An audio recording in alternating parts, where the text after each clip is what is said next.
everybody. Welcome back to another episode of Conversations, the show where we have conversations that we think more people should be having conversations about.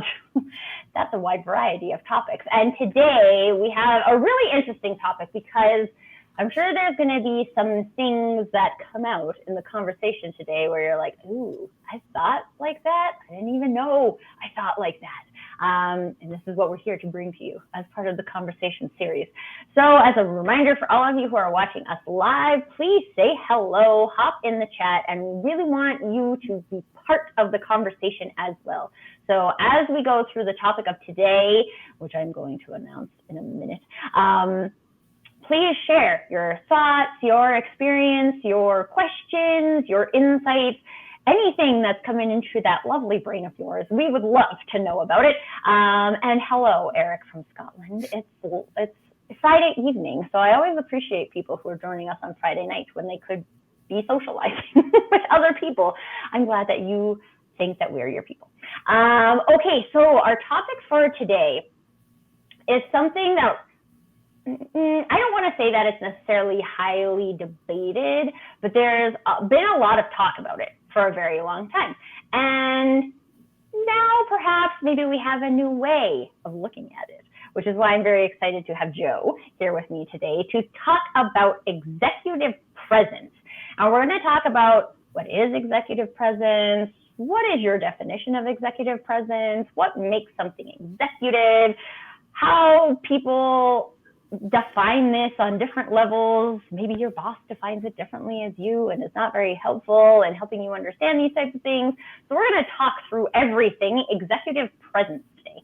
And so again, I encourage you guys to share your thoughts, comments, ideas, insights, questions in the chat, and we will pull those over into the conversation. And to join me in this conversation, because I can't very well have a conversation by myself, is the phenomenal Joe Quan. So Joe, can you give us a little bit of an introduction to who you are, what you're all about, and why is executive presence so important to you? Yeah, absolutely. Well, thanks everyone, and for Tracy's audience for joining. So my name is Joe Quan. I go by the connection counselor. It's a little bit of a pun because I'm a lawyer by training, and I find the connection that you have with people makes an outsized impact on your career, your results, and just your life in general. So what I try to do is try to unearth real ways that you can leverage those connections for more success. And executive presence is just a huge one, right? And the way I came about thinking about executive presence is what happens to a lot of people is they get to kind of like the mid-level or upper levels, and then they can kind of get stuck a little bit, right? And they don't understand why. And either they could go to their boss or their boss could come to them and say, you need to work on your executive presence, right? This conversation is happening in offices or virtually everywhere across America and in other countries. So then what happens? You ask your boss, well, what do you mean by that? What should I work on? And they can't really explain it, right? Or they tell you something that's their definition, but it doesn't really work for you. It's not authentic to who you are. So then you end up kind of getting stuck. Hey, Balwinder, you end up kind of getting stuck because you can't do or get more of something if you don't understand what it is. And executive presence, as Tracy mentioned, it's a little bit debated and elusive. The way I think about it is, let's say you know someone who's an amazing singer or an amazing athlete, and you say, well, how do you sing well? They may not be able to actually communicate to you in a meaningful way so you can sing as well as them, right? So what I've come upon is a definition and a way to think about executive presence that actually will help you generate more executive presence. The reason I came up with it is when I started thinking about this for my own career, I could not find anything useful or practical that I thought would actually help me. So I started thinking about it myself and came up with a process. So it's a little bit about me, Tracy. Yeah, this is awesome. And it's one of my favorite things for people. I feel like we all have different interests, right? And when we go and we dive down into the things that are interesting for us, I think this happens to a lot of people where we don't find what we're looking for. And so we have to go and explore. We have to go and create. We have to experiment. We have to hypothesize. And we have to figure it out so that we can fill that gap for ourselves, which is interesting for me because this is what I did with my community. And it's exactly what you did with your research on executive presence, Joe. So you can't just leave us hanging like that. You come up with this way for people that helps more people understand what executive presence is and what it looks like. So share with us that. What are the important things we need to know about what executive presence actually is? All right. And hey, Brian, it's great to see you there as well. And Eric. So I'm going to break it down in a way. We'll get to the definition in just a moment, but I'm going to break it down into two parts, which will really help everyone who's listening. So the first thing is you go right to the words, right? Executive presence. So the first thing we need to think about is what is an executive? Like fundamentally, why are some people executives and some people not in terms of the work they do? Like not like how they got there, but like what is an executive asked to do that is different than other people? So if folks have comments or ideas in the chat, would love to hear from you. So that's the first thing to think about, like what makes an executive. So Tracy, I'll ask you while others are thinking, what do you think defines someone who's an executive? It's funny because the first thing that comes to my mind is a suit. Like they wear a suit and they sit in a big office, right? Which actually has nothing to do with what an executive does. Yeah. But when you ask me that question, sure, what is an executive? That's what comes to my mind. And I think that's really interesting, especially from like an entrepreneurial perspective, because as an entrepreneur, we may or may not consider us executive, even though most of us are CEOs, if you look at it that way, running our own businesses. And I've decided I don't like wearing suits and I have a home office, right? So then you get this like break point of what is an executive and what you are, because this is my definition. So yeah, I'd love to hear other people's definitions of executives as well. Like what does executive mean to you? So while we wait for those chats to come in, Joe, what about presence? Yeah. So well, let's stick with executive just for one more moment, because it'll make more sense. So in terms of, I just want to comment on your excellent response there, Tracy, when you said you thought of like a suit and you thought of someone sitting in the office. And I think that's kind of where we can steer ourselves wrong in a way as we think about how to generate more. And this is where a lot of advice comes from. They take someone who is an executive already, right? Who's recognized as an executive, right? And it's like they zoom in on them and then say, what's similar about this person? And what's similar about other people like them? And they look at things like, oh, what kind of car do they drive? Are they tall? Are they good looking? What's their voice like? What do they wear? Right? And what I like to say about this is the trappings are just the wrappings, right? It doesn't actually generate executive presence. It's just kind of a culture or a way people try to signal it, and it can be helpful. But have you ever talked to anyone who was in a suit who you didn't trust at all to lead anything? Right? That person has no executive presence. So you're not Superman, right? You can't put on the cape and all of a sudden become an executive. You actually have to be able to generate executive presence. So just to close up on the executive point, and then we'll move to the presence piece. The word executive comes from the root exequi, which means to carry out, right? So you're an executive because you get stuff done.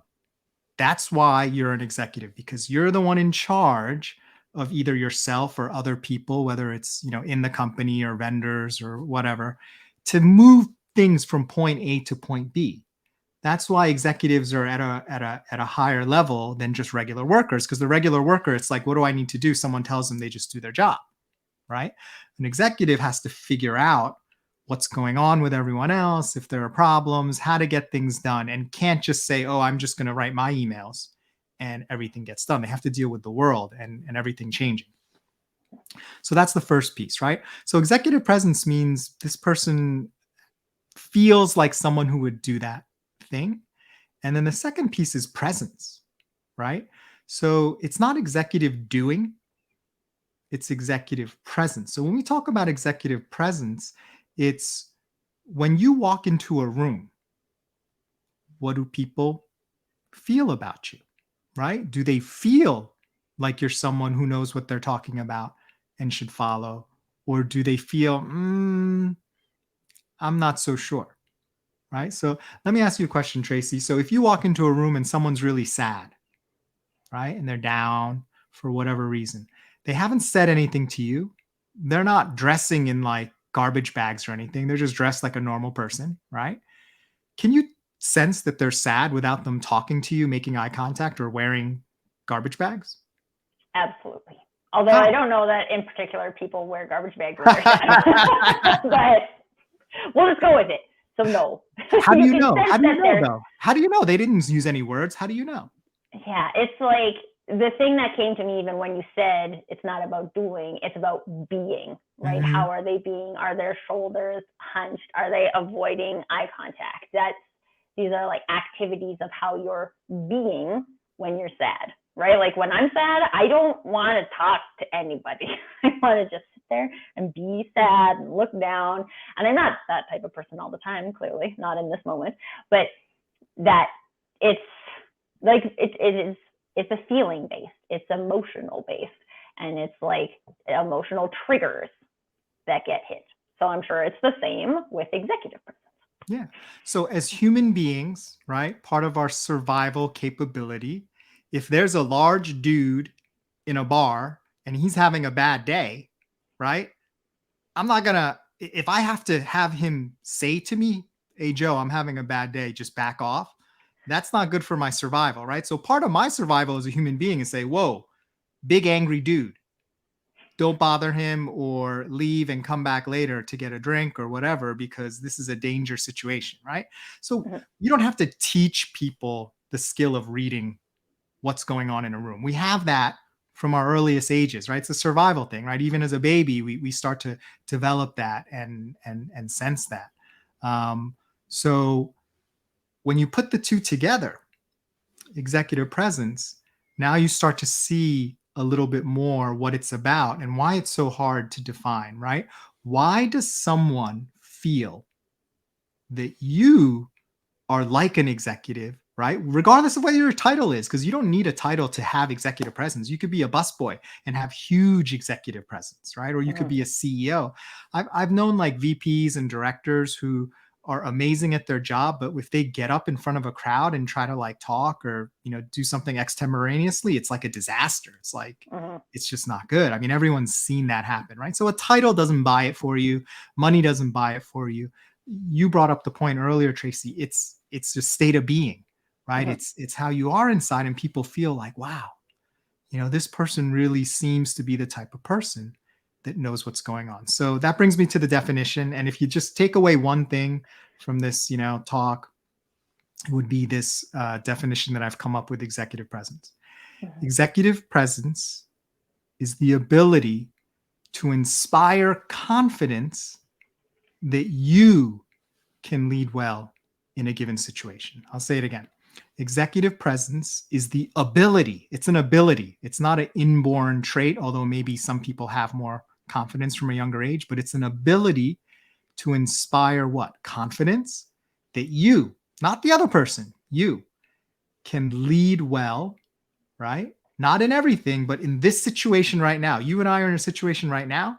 Do you feel like I know what I'm talking about? Or you're like, oh man, I'm really regretting having this person on the show, right? That's all that matters for executive presence, this moment, not yesterday, not tomorrow. It's like right in this moment. Are people like, yeah, we should keep listening, or are they hanging up? Mhm. This is interesting because I feel like I've never really thought about this before, but when I have conversations with people, that's probably one of the main drivers behind me inviting them to be on this show, is that they Mhm. have that executive presence. They're going to show up, they're going to help people, they're going to know what they're talking about because I'm going to pick a topic that's related to them. And we're going to go with that. I think that these are the like fun realizations I think come about in these conversations because you don't really think like I've never thought about that before, and it's really cool. Eric has this comment too. Executives carry the weight of fiduciary Mhm. responsibility. It's Friday afternoon. My words stop working. Managers and some directors are dealing with a localized budget when the executive is looking at these and balancing the shareholders' expectations. So another definition of executive, and Yeah. some of the doing that executives do. But I think it's really interesting, again, even to look at the I can't say fiduciary today. Sorry, everybody. It's a hard word on a Monday even. Money things. When it comes to money things, there's people that you trust with money, and there's people that you don't trust with money. And it's funny because I used to date a banker, and I was like, how are you so bad with money? You're a banker. Like, you should just be good with money, right? But not all bankers are good with money. And there's like, I was like, there's a lot of people who trust you with their money, and you're not very responsible with money. I'm not really sure how this is working. But that's the thing, right? You can have the responsibility, and that still doesn't necessarily mean that somebody trusts you to do that thing. Well, let me put a finer point on that, and thanks for that comment, Eric, to stimulate this part of the conversation. We want to be very clear. Having executive presence does not mean you're good at your job. Does not mean you deserve a promotion. It doesn't mean you're even competent. All it means is the person in front of you believes that you're going to do a great job, right? That's all it means. Now, that could be true. It could be partially true. It could be true in a year. It could never be true, right? But there's a difference. We're talking about executive presence. We're not talking about your final performance. Now, the key here, though, is I wonder, do you even get a chance to prove you can do it, or a chance to fail without executive presence? Because what I would say, and what I've seen happen to a lot of people, especially as you head towards like the middle levels and it gets kind of rarefied air, no one takes a risk on you just because you've been at the firm for however many years, just because you're their friend or you've been loyal.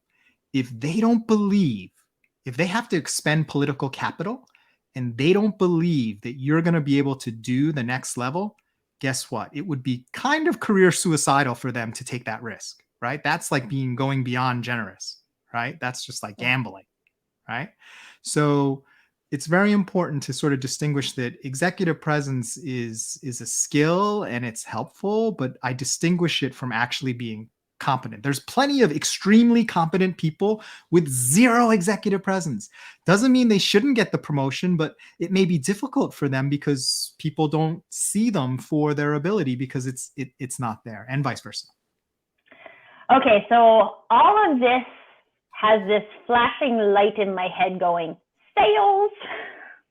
It's almost like this ability to sell your competence. Is that something you would agree? One, is that something you would agree with? And two, for those people who are kind of paralyzed by the thought of selling themselves, what are some of the ways we can start to tweak our understanding of this, or other words that we can use to say that, okay, it's not related, it's separate from competence, and I can have competence, or I could not have competence and I could sell myself really well. And I'm sure we've all experienced those people where you're just like, wow, yes, that person. And then you're like, ugh, this was just a good sales job.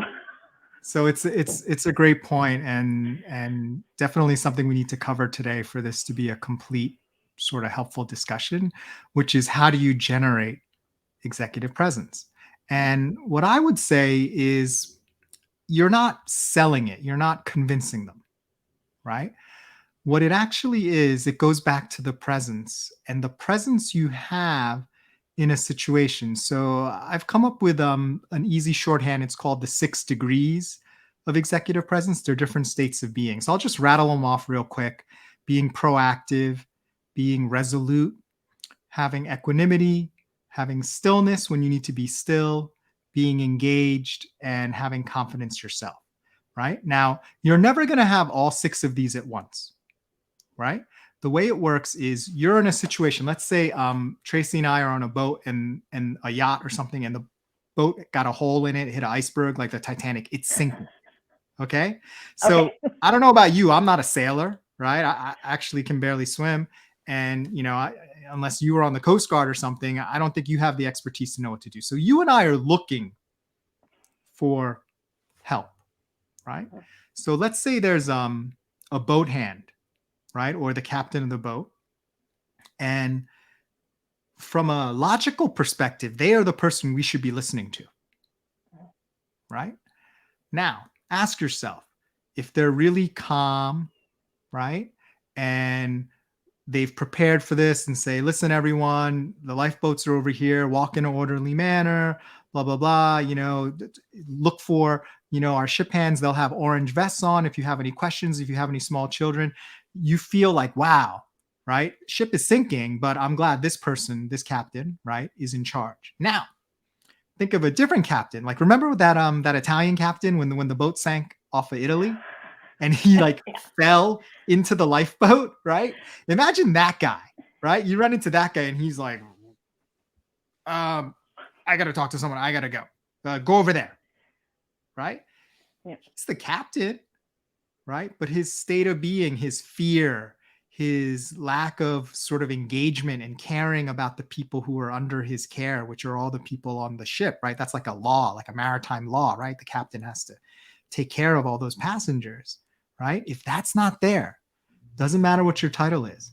And vice versa, you could be someone who doesn't have any official designation for the ship. You don't have a fancy uniform, cap, bars, but maybe you are in the Coast Guard or something, and you see that there's a vacuum and you say, everyone, please proceed this way. And you're calm and you're helping people and you're answering questions. Now people are like, yeah, let's listen to this person because the captain's a joke. I mean, he fell into the lifeboat over there. He's on dry land. What are we supposed to do?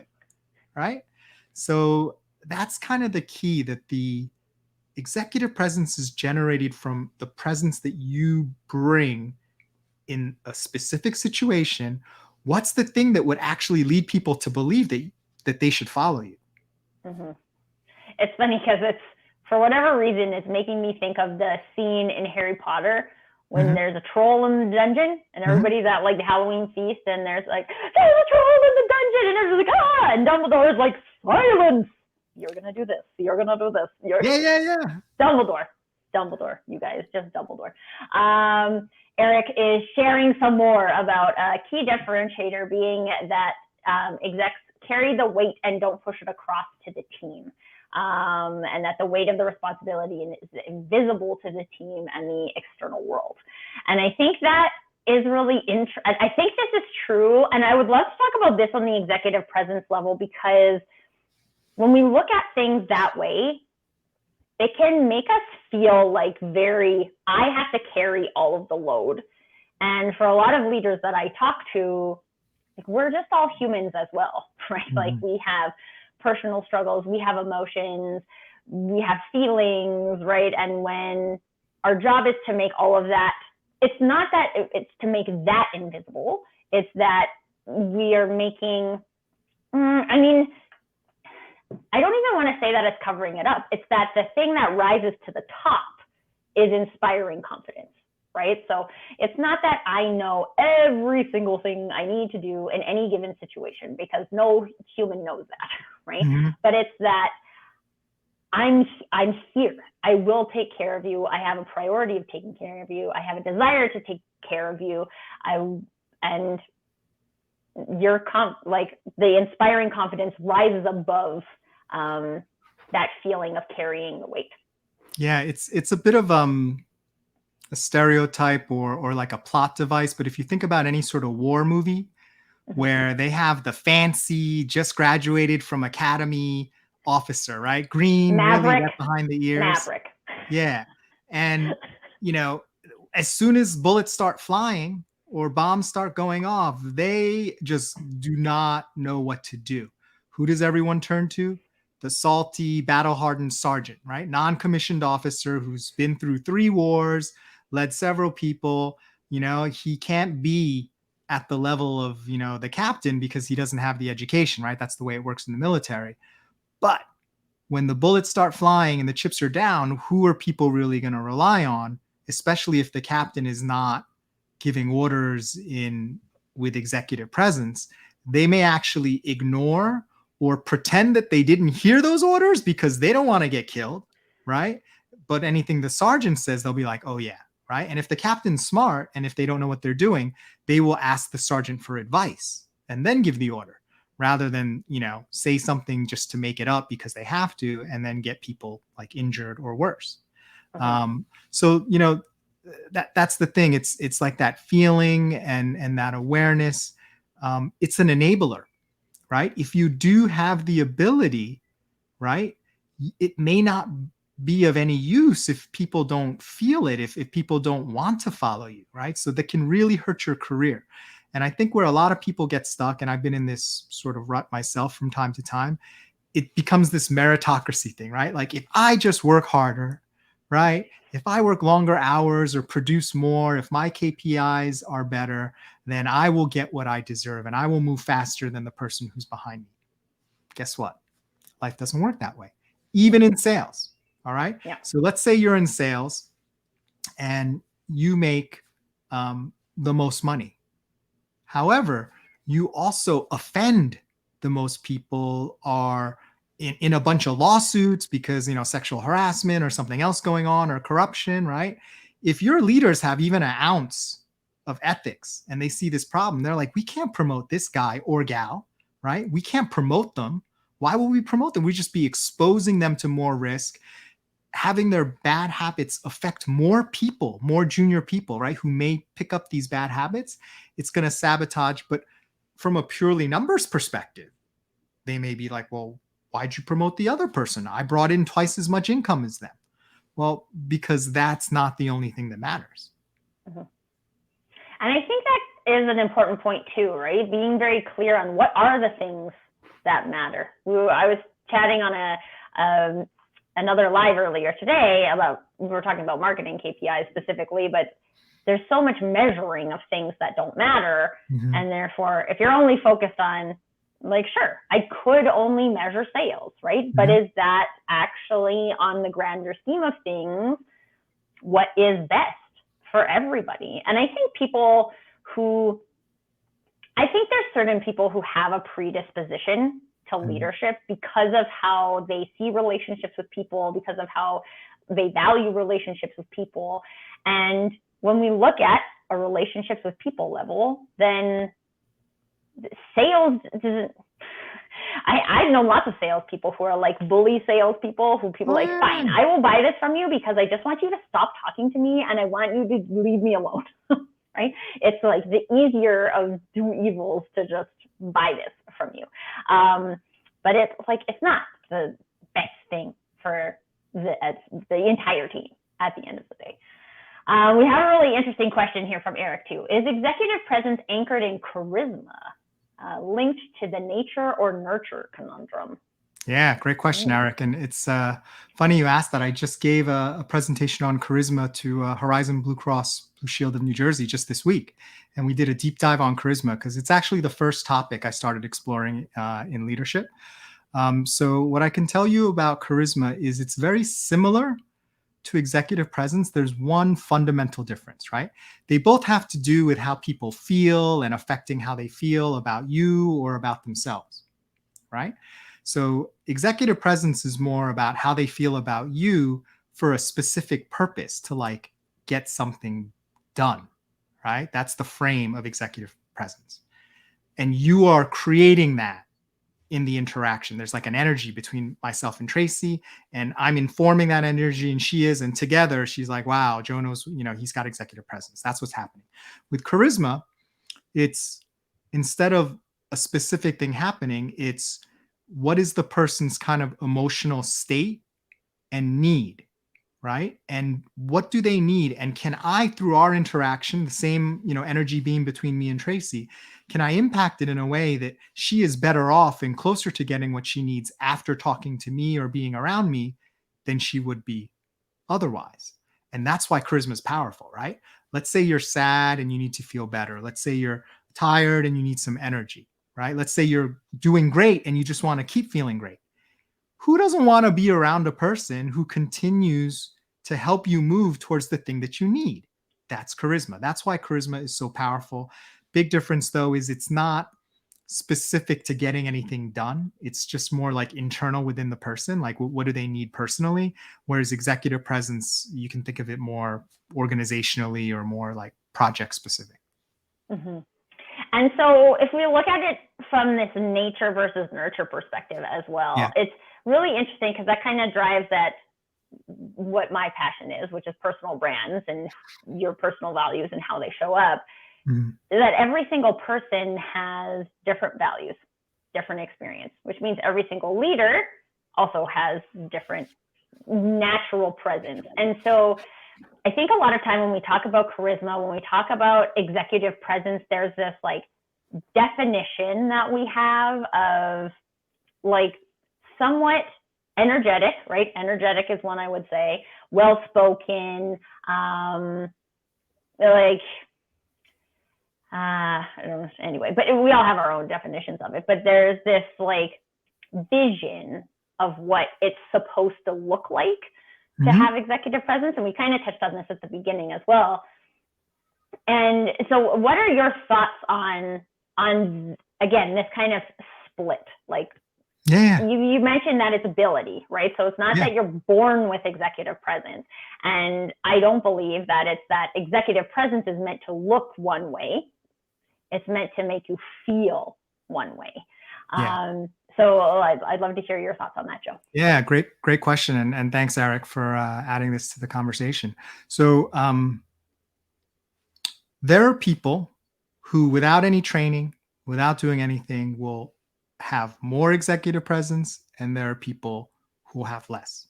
And the way I explain that is it's not just a genetic DNA thing, although I'm sure there are aspects of that as well, just like how a tall person is going to, maybe be better at, jumping high. But there's also the aspect of how did you develop from your earliest years and respond to the stimulus around you, right? So if you were the type of person who had a certain environment, and in order to thrive or survive, depending on, how adverse it was, what were the skills that you developed and used over and over and over again to the point where it's like breathing, right? Some people can sense deception like a mile away, right? Because they needed that skill growing up. Other people, maybe they had a really, bless them, insulated life, right? And everyone was so trustworthy around them. They may not have needed to develop that skill, right? So there are certain skills that you will have naturally accumulated through your personality, through your reaction to things, through your DNA that will help you with things like executive presence. My point in calling it an ability is just because you can jump high doesn't mean you're going to become a great volleyball player or a great basketball player, right? There's abilities as well. And you can learn to jump higher with proper mechanics and, sort of better exercises, right? So executive presence, when you understand how it's generated, you can start to, one, frame things so you're working on the things that help, and then two, respond organically in a way that will help it rather than, oh, maybe am I wearing the wrong color tie, or they don't like this kind of car, I should switch cars and they'll think different of me, or my voice needs to be lower so I sound like an executive or something. All those things, they matter because they signal, but they don't matter because they're form, they're not substance. So they won't replace, let's just say, they won't replace the substance of what you need to have executive presence or charisma, as a matter of fact. Right. And I think that, again, from the like personal branding perspective, it makes me think that if I was going to show up and say like, okay, a executive is tall with a low voice, then I'm going to show up and I'm going to talk like this. And I could do that, but then there's like this level of fakeness. Oh, yeah. Me. And when it comes to like that charisma and the executive presence, I don't think that when people can smell fakeness on you, they're like, oh, confidence. I'm confident that you are going to do what I need you to do, because they can sense that you're not quite authentic.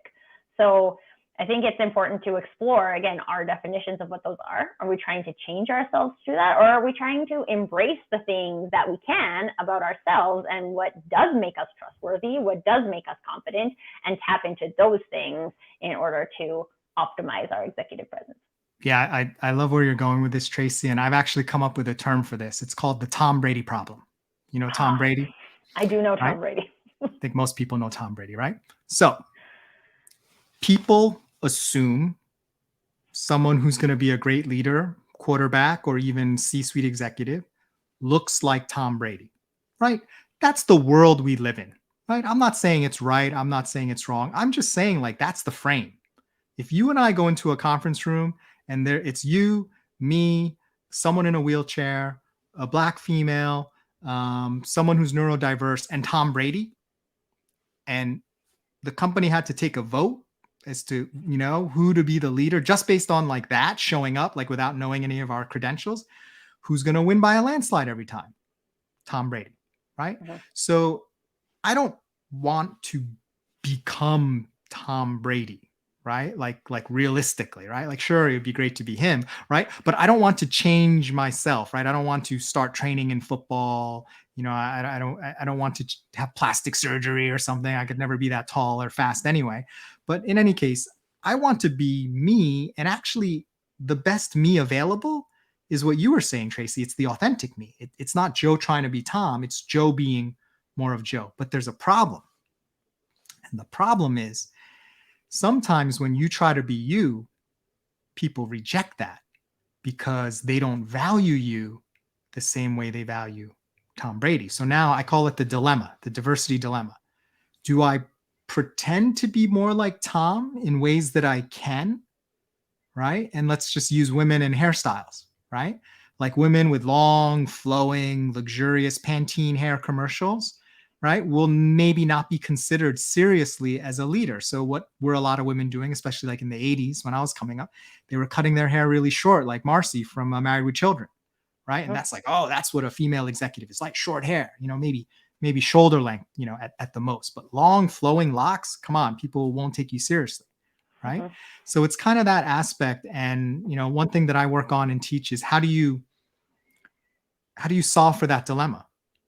Because if you try to become Tom, even if you're successful, and a lot of people do this, right? They're successful at becoming a chameleon. One, you're hurting yourself, right? Because you're not you're not having integrity. And two, you're actually not delivering the best performance you could because you're delivering someone else's performance, which is not your performance. So you're losing out, and the company is actually losing out, although they don't realize it, right? Yeah. And then the other side of the spectrum is, well, what if I just be me and then I get totally rejected, right? So it's like, I wanted you to be authentic, Tracy, but not that authentic, right? Like, I only want you to be as authentic as I'm comfortable with. Like, what's that about, right? Like, but that's not reality, really right? authenticity. Yeah. So the missing key, the missing piece here, and this is super duper important, is when you have a high level of connection with a person, your authenticity becomes an asset. When you have disconnection with a person or no connection, your authenticity becomes a liability. You become other, you become annoying, you become different, right? You can be very different, but if you and I develop this great working relationship, all the things that I may have found of annoying become endearing, unique, special, diverse, interesting, right? Versus Tracy is insensitive, inconsiderate, rude, because it's not the way I would do it. What's the difference? You're the same person. Mm-hmm. The difference is our relationship, right? Mm-hmm. So people think that they can just be whoever they want and not have any connection with people, and everyone should be like, hallelujah, you're the best thing since sliced bread. It only works if you're Tom Brady. And that's a And we're fact. just not all going to be Tom Brady. I like to live in the real world. He has I his find haters too, fantasizing right? about my career has never really helped it. I think it's just, I love the Tom Brady dilemma because my husband is an NFL fan and he's a Tampa Bay fan. And when Tom Brady was in New England, he was like, Tom Brady. And then when Tom Brady was in Tampa Bay, he was like, damn it, I kind of have to like him now. he did win the cup. Anyway, so like, it's just funny. It makes me think of my husband. But okay, so there's one other important thing I want to talk about in terms of executive presence today, because so when I was very early on in my career, I worked for a really big company, and the CEO was like this giant man who, if he was a cartoon, I would write that his hair was like made of fire. Like he was always around like fuming at people, and he would get like really mad. And I remember sitting in an advertising meeting once and just watching him talk to like the director of e-com or something, and the director just being like, like it's like I watched him shrink in his chair, right? And so that was my first exposure to executive presence, and there was a lot of fear associated with that. Like it's kind of like you raise up the ranks and people are supposed to fear you. And so I just wanted to kind of, I mean, in my now, based on what I've seen and what I've experienced, that is not at all what it is. But I just wanted to talk briefly about the connection, or how do we need to break that connection between the concept of executive presence and creating fear beneath you. So it's a great question. And if we're really honest, right, we all know people like that, right, who we wouldn't want to work for, but they're wildly successful. They continue to be successful despite these sort of, let's just call them suboptimal ways of managing people, maybe not so HR friendly, right? But they continue to thrive and they continue to get results. Let's be honest, right? Like, you know, his results, like on the fiduciary side, yep, insane, right? So like, it's understandable why he's in the role he's in, but let me put a finer point on this great example that you've brought up, Tracy. Executive presence has no morality about it. Okay. All it means is people who are interacting with you think that you're going to move things from point A to point B, right? It doesn't mean they agree with it. It just means, gosh darn, I don't like you. It's kind of like Tom Brady, right? It's like, I don't like you, but I know you're going to do good things for our team, right?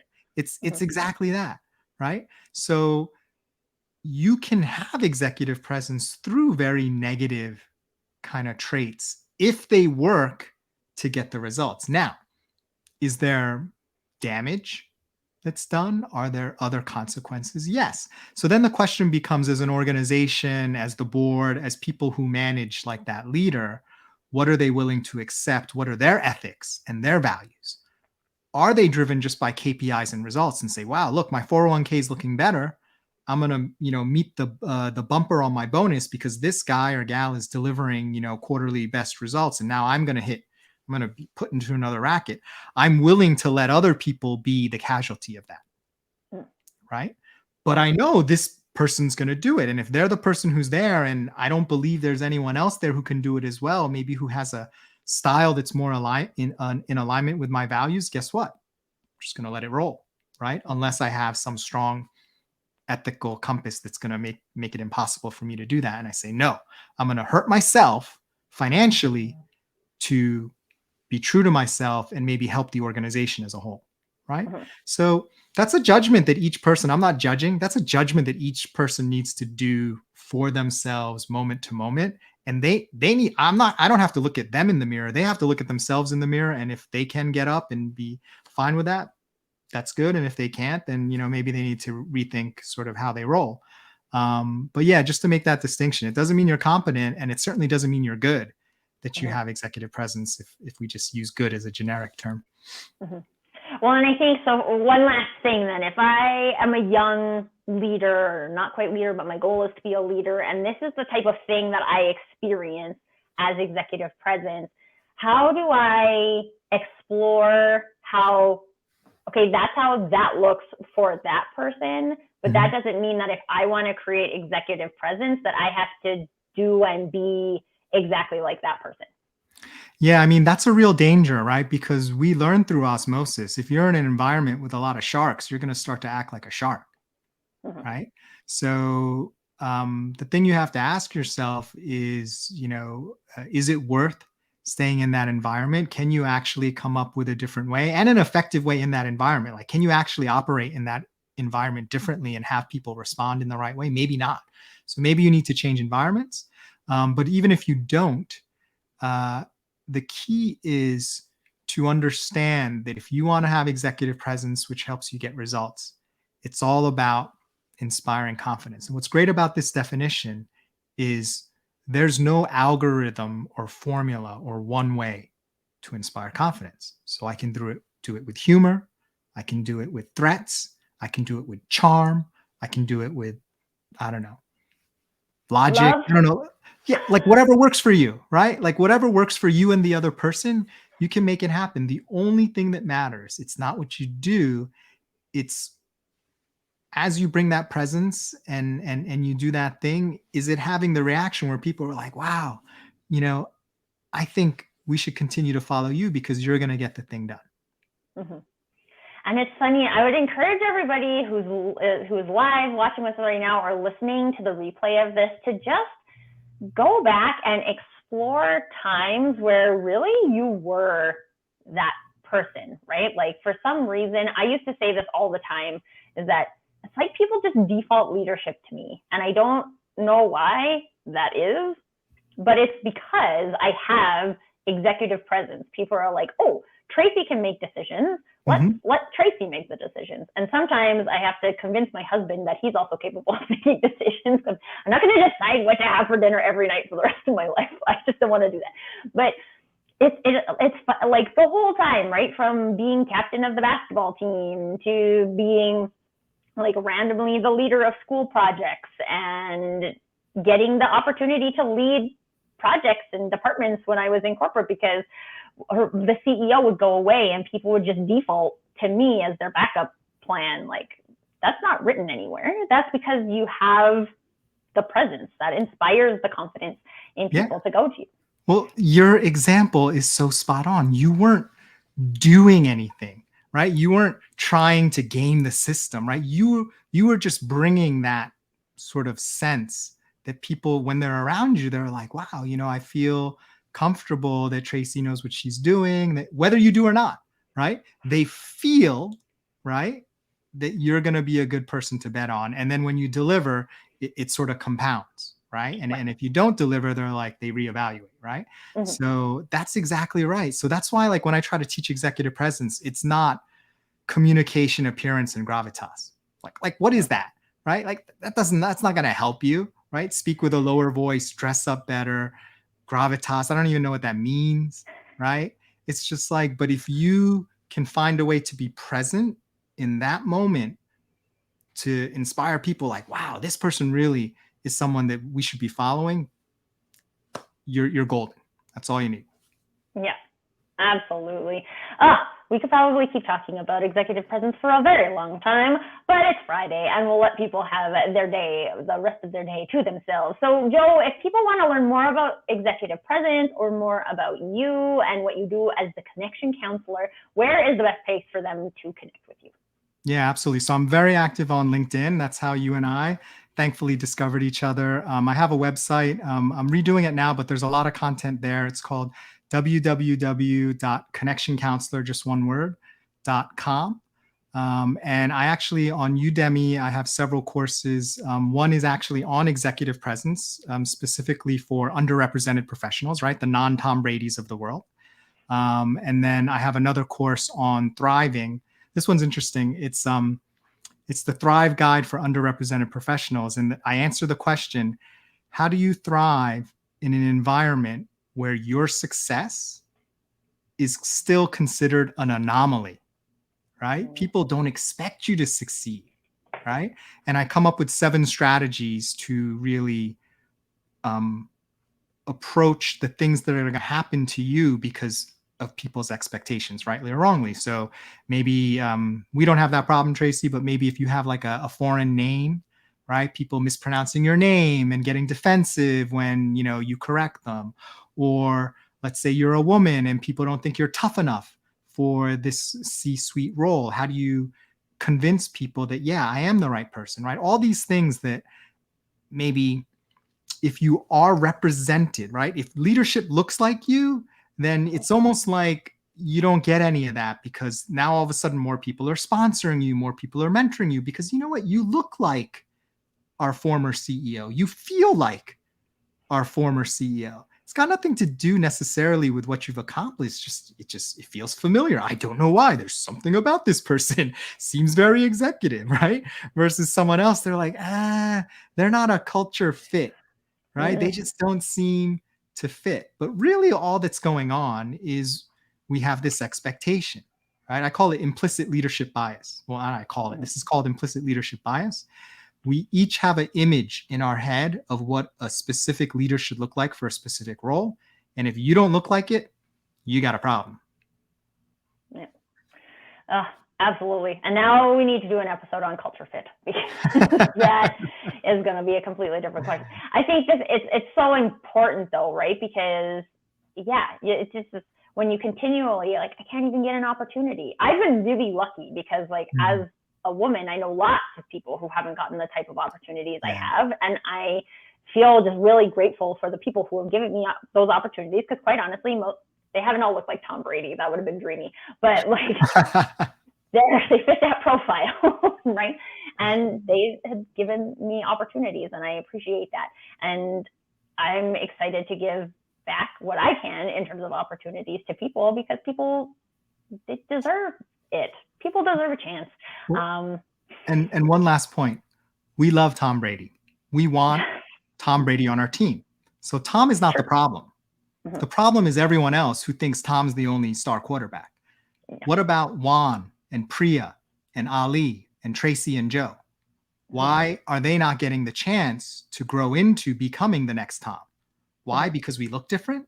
Because we Right. sound different? Because we're not as handsome or tall or fat? You know what I mean? It's like that's the problem. The problem is not Tom. Tom is wonderful because he's amazing. And we want as many Toms as we can, but we don't want to not include other people who could become Tom just because they don't fit our profile of the next Tom. So that's all I'm Right. saying.